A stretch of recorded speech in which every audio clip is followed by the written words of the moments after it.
Friends, कैसे हैं आप सभी लोग। उम्मीद करता हूँ अच्छे से पढ़ाई कर रहे होंगे। छत्तीसगढ़ी भाषा ऐसा पोर्शन है जो एग्ज़ाम के लिए बहुत ही इंपॉर्टेंट है और इसके साथ ही स्कोरिंग भी है, तो आप इसमें अच्छा स्कोर भी कर सकते हैं। तो छत्तीसगढ़ी भाषा के पुराने जो कुछ प्रश्न आए हुए हैं उनको लेकर मैं आया हूँ आपके रिपीटेशन के लिए, ताकि आप इसे रिवाइज़ कर सकें अच्छे से और याद कर सकें, अलग से नोट्स बना सकें। वीडियो को शुरू करें उसके पहले एक क्वेश्चन आपके लिए। पश्चिमी छत्तीसगढ़ी भाषा का नाम बताइए।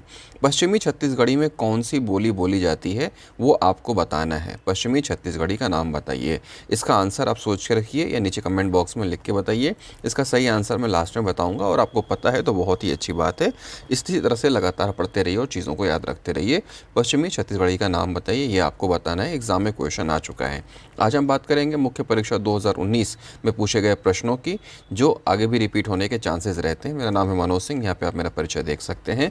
जिन्होंने भी टेलीग्राम चैनल नहीं ज्वाइन किया, टेलीग्राम चैनल ज़रूर ज्वाइन कर लें, ताकि आपको लगातार जो है न्यू आइडियाज़ मिलते रहें, एग्जाम से रिलेटेड मटेरियल्स मिलते रहें। चैनल ज़रूर सब्सक्राइब कर लीजिए ताकि आपको नोटिफिकेशन ढूंढने में दिक्कत ना हो। मेंस में आपको पता है कि इस तरह से क्वेश्चन पूछे जाते हैं। छत्तीसगढ़ी शब्दों के हिंदी अर्थ पूछे जाते हैं 5 नंबर के, और हिंदी के छत्तीसगढ़ी अर्थ पूछे जाते हैं 5 नंबर के। इसके अलावा एक पोर्शन होता है छत्तीसगढ़ी साहित्य एवं साहित्यकारों के नाम। तो हम बेसिकली इन 3 पोर्शंस पे ही फोकस कर रहे हैं, ताकि इजीली आपका 20 नंबर के आसपास बहुत ही अच्छे से तैयार हो जाए और ये नंबर जो है वो आपसे ना छूटें अगर कोई भी क्वेश्चन रिपीट हो तो, क्योंकि पुराने क्वेश्चन रिपीट होने की बहुत ज़्यादा संभावनाएं रहती हैं और एग्ज़ाम में पुराने क्वेश्चन रिपीट होते ही रहते हैं। तो आइए देखते हैं कि 2019 में क्या कुछ पूछा गया था और क्या उसके सही आंसर हैं। आंसर देने की कोशिश आप भी करिएगा ताकि आपको पता रहे कि सही आंसर क्या है। तो सबसे पहले हिंदी शब्दों के छत्तीसगढ़ी अर्थ आपको बताने हैं। यहाँ पे 5 हिंदी शब्द दिए गए हैं, इनके छत्तीसगढ़ी अर्थ आपको बताने हैं कि छत्तीसगढ़ी में इनको क्या कहा जाता है। सबसे पहला, गौरैया को क्या कहा जाता है। दूसरा, शुक्ल पक्ष को क्या कहा जाता है। दोपहर को क्या कहा जाता है। बगुला को क्या कहा जाता है और नमक को क्या कहा जाता है। इन पांचों के छत्तीसगढ़ी अर्थ आपको यहाँ पे लिख के मुझे बताने, कमेंट बॉक्स में लिख के बताइए। अगर आप कंफ्यूज हो रहे हैं तो थोड़ा सा आप सोचिए, मनन करिए, चिंतन करिए, ताकि आपको चीज़ें याद हो जाएं और जितने ज़्यादा आप रिकॉल करेंगे उतना ही ज़्यादा मेमोरी आपकी शार्प होती चली जाएगी। तो इन हिंदी शब्दों के छत्तीसगढ़ी अर्थ बताने हैं। गौरैया, शुक्ल पक्ष, दोपहर, बगुला और नमक, इसके अर्थ आप बताइए। सीधे चलते हैं हम इसके सही अर्थ पे, देखते हैं इसका सही अर्थ क्या है। तो गौरैया को हम बोलते हैं गुड़ेरा, या फिर इसको हम ब्राह्मण चिरई भी बोलते हैं। गुड़ेरा भी बोलते हैं और ब्राह्मण चिरई भी बोलते हैं। शुक्ल पक्ष को हम कहते हैं अंजोरी पाख, दोपहर को कहते हैं मझनिया, बगुला को कहते हैं कोकड़ा और नमक को कहते हैं नून। तो ये 5 आंसर हैं, ये हिंदी शब्द और ये इसके छत्तीसगढ़ी शब्द।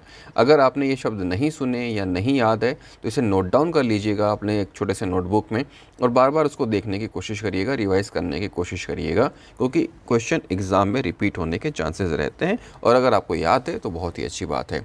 गौरैया मतलब गुड़ेरा या बामन चिरई, शुक्ल पक्ष मतलब अंजोरी पाक, दोपहर मतलब मंझनिया, बगुला यानी कि कोकड़ा और नमक इसका मतलब है नून। तो ये 5 नंबर आपके फिक्स हो जाएंगे अगर इस तरह से आप क्वेश्चंस लगातार पढ़ते रहेंगे और याद करते रहेंगे तो। अब इसी में पूछा जाता है, दिए गए छत्तीसगढ़ी शब्दों की हिंदी अर्थ बताइए। पहले हिंदी दिया, छत्तीसगढ़ी अर्थ पूछा और अब छत्तीसगढ़ी क्या हिंदी अर्थ दिया। ये भी 5 क्वेश्चन रहते हैं 5 नंबर के, इसको आपको बताना है। परेवा को हिंदी में क्या कहते हैं। हुर्रा या हुड्रा को क्या कहते हैं। कोटरी को क्या कहते हैं। लुगरा को क्या कहते हैं और तस्मई, ये तस्मई है, थोड़ा सा गलत टाइप हो गया है। तस्मई को क्या कहते हैं। परेवा, हुर्रा या हुर्रा, कोटरी, लुगरा और तस्मई, इनको हिंदी में क्या कहते हैं। एक एक शब्द आपको लिखने हैं और पूरे के पूरे 5 नंबर आपके स्कोर बुक में जुड़ जाएंगे, जो आपके लिए काफ़ी अच्छा रहेगा आपके मेंस के स्कोर को गेन करने के लिए। तो इसलिए रिवीजन करते चलिए। इसके अलावा जितने भी वनडे एग्ज़ाम हैं और इसके अलावा जो प्रीलिम्स है या फिर व्यापम के एग्ज़ाम्स हैं, उन सब में ये क्वेश्चन पूछे जाते हैं। छत्तीसगढ़ी पोर्शन का अच्छा खासा वेटेज होता है, इसलिए भाषा पे आपकी अच्छी पकड़ होना चाहिए। तो इसका आंसर आप मुझे लिख के बताइए, नहीं पता तो सीधे चलते हैं इसके आंसर की तरफ।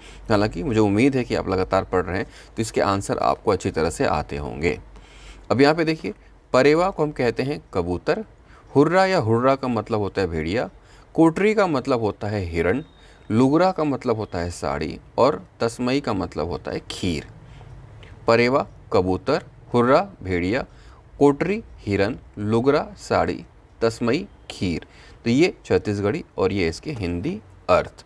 इसी तरह से हिंदी और छत्तीसगढ़ी अर्थ पूरे की पूरी वोकेबुलरी है, क से लेके ज्ञ तक वो आपको जो है याद करनी है कि किसको क्या कहा जाता है। इस तरह से जब आप पूरा का पूरा वोकैबुलरी पढ़ेंगे तो चीज़ें आपके दिमाग में रहेगी और रिकॉल करते रहेंगे। तो एग्ज़ाम में ये जो पोर्शन है इसमें 10 में 10 आपको मिलेंगे, जो आपके लिए काफ़ी स्कोरिंग होंगे।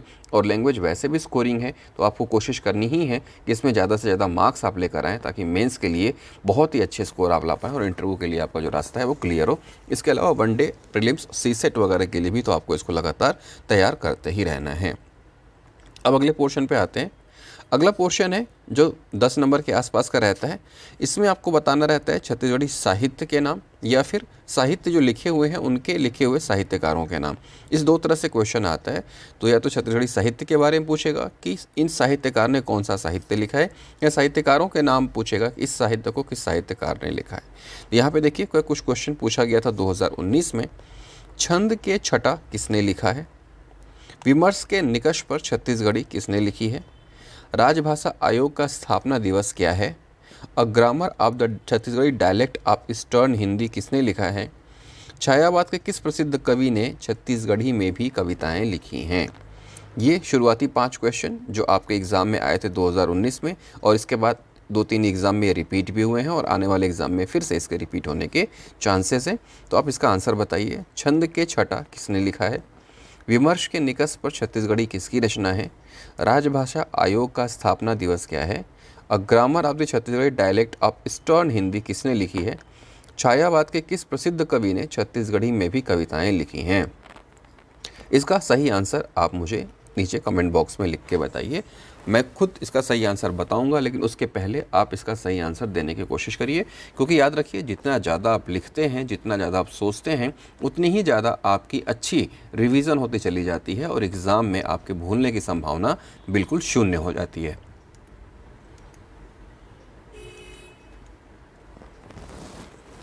तो इस तरह से ये क्वेश्चंस आए थे 2019 में। छंद के छटा के लेखक, विमर्श के निकष पर छत्तीसगढ़ी के लेखक, राजभाषा आयोग का स्थापना दिवस, अ grammar of the Chhattisgarhi dialect of eastern Hindi, और छायावाद के किस प्रसिद्ध कवि ने छत्तीसगढ़ी में भी कविताएं लिखी हैं। उम्मीद करता हूँ आंसर आपने सोच लिया होगा। सही आंसर यहाँ पे है, देख लीजिए। नहीं पता था तो नोटबुक में नोट कर लीजिए, रिवाइज करते रहिएगा। छंद के छटा लिखा है शकुंतला शर्मा ने। विमर्श के निकष पर छत्तीसगढ़ी डॉक्टर विनोद कुमार वर्मा की है। राजभाषा आयोग का स्थापना दिवस 14 अगस्त 2008। A grammar of the Chhattisgarhi dialect of eastern Hindi Lochan Prasad Pandey की है। और छायावाद के किस प्रसिद्ध कवि ने छत्तीसगढ़ी में भी कविताएं लिखी हैं, मुकुटधर पांडे ने। मुकुटधर पांडे जो छायावाद के ही कवि हैं। तो इस तरह से इन 5 क्वेश्चनों का आंसर आपने देख लिया। छंद के छटा शकुंतला शर्मा, विमर्श के निकष पर छत्तीसगढ़ी विनोद कुमार वर्मा, राजभाषा आयोग का स्थापना दिवस 14 अगस्त 2008, a grammar of the Chhattisgarhi dialect of eastern Hindi Lochan Prasad Pandey, और छायावाद के किस प्रसिद्ध कवि ने छत्तीसगढ़ी में भी कविताएं लिखी हैं, मुकुटधर पांडे। इस तरह से आप आंसर लिखेंगे तो पूरे के पूरे मार्क्स आपके पास, और आप जो है स्कोर करने के लिए आगे बढ़ते चले जाएंगे। इसी एग्ज़ाम में कुछ और क्वेश्चन पूछे गए थे, उसको भी देख लीजिएगा। 3 महाकाव्य प्रणेताओं के नाम लिखिए। छत्तीसगढ़ी साहित्य का ऐतिहासिक अध्ययन किसने लिखा था, छत्तीसगढ़ी का भाषा का शास्त्रीय अध्ययन किसने लिखा है, 7 खंडों में बस्तर का वृहद इतिहास किसने लिखा है, प्रथम प्रमाणिक समीक्षात्मक ग्रंथ कौन सा है। इसके क्वेश्चन के आंसर आपको देने हैं, तो इसका आंसर देने की आप कोशिश करिए। मैं तो बताऊंगा ही, लेकिन उसके पहले अगर आपको याद है तो आप सोचिए, नीचे कमेंट बॉक्स में लिख कर बताइए, ताकि ज़्यादा से ज़्यादा चीज़ें आपको पता रहें। 3 महाकाव्य प्रणेताओं के नाम बताइए, मतलब 3 ऐसे लेखकों के नाम आपको बताने हैं जिन्होंने महाकाव्य लिखे हैं छत्तीसगढ़ में। इसके बाद दूसरा क्वेश्चन है, छत्तीसगढ़ी साहित्य का ऐतिहासिक अध्ययन किसने लिखा है, इसके लेखक का नाम बताना है। छत्तीसगढ़ी भाषा का शास्त्रीय अध्ययन, इसके लेखक या साहित्यकार का नाम बताना है। 7 खंडों में आदिवासी बस्तर का वृहद इतिहास किसने लिखा है, इसके साहित्यकार का नाम बताना है। और छत्तीसगढ़ की प्रथम प्रमाणिक समीक्षात्मक ग्रंथ कौन सी है, इसके बारे में आपको बताना है, उसका नाम लिखना है। ये क्वेश्चन कई बार रिपीट हुआ है इस 2019 में पूछे जाने के बाद। उसी तरह से क्वेश्चन लगातार रिपीट होते हैं वनडे एग्जाम में, आने वाले एग्जाम में या व्यापम के एग्जाम में, तो आपको लगातार क्वेश्चन को देखते रहना चाहिए। इसका सही आंसर यहाँ है, आप देख लीजिए। जो 3 महाकाव्य प्रणेता हैं छत्तीसगढ़ी में, इन्होंने महाकाव्य लिखे हैं, वो हैं कपिलनाथ कश्यप, बाबू रेवाराम और बलदेव प्रसाद मिश्र। कपिलनाथ कश्यप, बाबू रेवाराम और बलदेव प्रसाद मिश्र, ये महाकाव्य प्रणेता हैं छत्तीसगढ़ में। छत्तीसगढ़ी साहित्य का ऐतिहासिक अध्ययन किसने लिखा है, नंद किशोर तिवारी ने। छत्तीसगढ़ी साहित्य का ऐतिहासिक अध्ययन किसने लिखा है? नंद किशोर तिवारी ने। छत्तीसगढ़ी भाषा का शास्त्रीय अध्ययन किसने लिखा है? शंकर शेष ने। 7 खंडों में आदिवासी बस्तर का वृहद इतिहास लिखने वाले कौन से साहित्यकार हैं? हीरालाल शुक्ल हैं। और छत्तीसगढ़ की प्रथम प्रमाणिक समीक्षात्मक ग्रंथ कौन सी है? छत्तीसगढ़ी साहित्य और साहित्यकार। आप एक काम करिए, इसके लेखक का नाम बताइएगा कि छत्तीसगढ़ी साहित्य और साहित्यकार किसने लिखा है। 3 महाकाव्य प्रणेता याद कर लीजिए, कपिलनाथ कश्यप, रेवाराम, बलदेव प्रसाद मिश्र। छत्तीसगढ़ी साहित्य का ऐतिहासिक अध्ययन नंद किशोर तिवारी। छत्तीसगढ़ी भाषा का शास्त्रीय अध्ययन शंकर शेष। 7 खंडों में आदिवासी बस्तर का वृहद इतिहास हीरालाल शुक्ल। और प्रथम प्रमाणिक समीक्षात्मक ग्रंथ छत्तीसगढ़ी साहित्य और साहित्यकार। आपको बताना है इसके लेखक का नाम। तो इस तरह से इन क्वेश्चन का आंसर देके आप सीधे सीधे ये कभी 1 नंबर का पूछता है, कभी 2 नंबर का पूछता है, तो आप उसे लगातार पढ़ते रहिए ताकि आपके एग्ज़ाम में अच्छे मार्क्स आएँ। वीडियो की शुरुआत में मैंने पूछा था कि पश्चिमी छत्तीसगढ़ी का नाम बताइए। यहाँ पे उसका आंसर है खलटाही, कामारी और मरारी। ये पश्चिमी छत्तीसगढ़ में पूछे जाते हैं। तो जब भी आप छत्तीसगढ़ के बारे में पढ़ेंगे, उसके मैप को बनाएंगे, आप देखेंगे कि यहाँ पे कुछ जो है चीज़ें हों जो लगातार क्वेश्चन पूछे जाते हैं। तो इस तरह से आप देख सकते हैं कि क्या कुछ पूछा जाता है और क्या नहीं पूछा जाता। तो आपको पश्चिमी छत्तीसगढ़ी के बारे में पूछा था, तो पश्चिमी छत्तीसगढ़ी में है खलटाही, कमारी और मरारी। यहाँ पे चीज़ें ऐसी हैं। इसके अलावा अब आपका काम ये है कि आप पूर्वी छत्तीसगढ़ी में भी क्या पूछा जाता है उसका भी सही आंसर देखें, ताकि चीज़ें आपको अच्छी तरह से पता रहें। इस तरह से वीडियो बना रहा हूँ, उम्मीद कर रहा हूँ आपको अच्छा लग रहा होगा। इस तरह से लगातार क्वेश्चंस आते हैं, इसके बारे में बताता हूँ ताकि आने वाले एग्ज़ाम में आपको नए आइडिया मिल जाएं, क्योंकि एग्ज़ाम में ये क्वेश्चन लगातार आते रहते हैं और यही जो होता है आने वाले एग्ज़ाम के लिए, आपके पेपर के लिए आईना होते हैं। वीडियो जरूर सब्सक्राइब कर लीजिएगा ताकि नोटिफिकेशन आपको मिलता रहे। टेलीग्राम चैनल ज्वाइन कर लीजिए लेटेस्ट नोटिफिकेशन के लिए, लेटेस्ट एग्ज़ाम मटेरियल्स के लिए। फिर मिलूँगा एक नए वीडियो के साथ, तब तक पढ़ते रहिए, आगे बढ़ते रहिए। जय हिंद।